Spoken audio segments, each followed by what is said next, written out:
I'm going to call on my last American correspondent, Chip. And Chip, my heart goes out to you. Thank you. Thank you very much, Mr. President. I appreciate that. I just heard about that. Really do. Certainly there is a lot of sentiment in G20 countries that the United States was a major cause of the global economic meltdown. To what degree did that topic come up in your discussions? Did it make it difficult for some countries to accept advice from the United States when they blame the United States and its economic system for causing this in the first place? And how do you respond to people who do blame America? Well, you know, I don't think that, I think my colleagues in the G20 were extraordinarily gracious about my participation. I think that they continue to express the desire to work with America, admiration about many things American.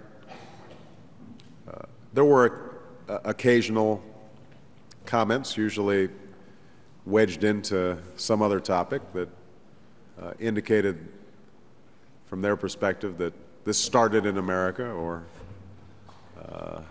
this started on Wall Street, or this started with particular banks or companies. You know, perhaps what helped was my willingness to acknowledge that, and it's hard to deny, that some of this contagion did start on Wall Street. As I've said back home, as I've said in public, and as I would say in private, we had a number of firms that took wild and unjustified risks. We had regulators that were asleep at the switch, and it has taken an enormous toll on the U.S. economy and has spread to the world economy. Now, I think that part of the reason people didn't give me too hard a time is because if you look at European banks or Asian banks, that they've had their own issues, both in the past and in the future. And I think there was a very constructive discussion about the fact that given global financial flows, that unless we've got much more effective coordinated regulatory strategies, supervision, standards, that these problems will appear again.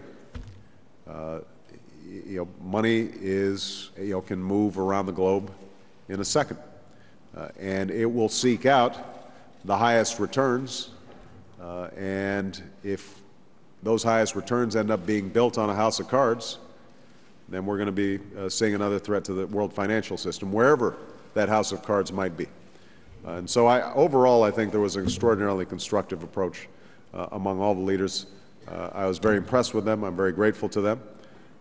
And I'm excited about the ability not just to help heal this economy, but also to make progress on a sustainable model of economic growth that relies less on a cycle of bubble and bust, something that I've spoken about back home.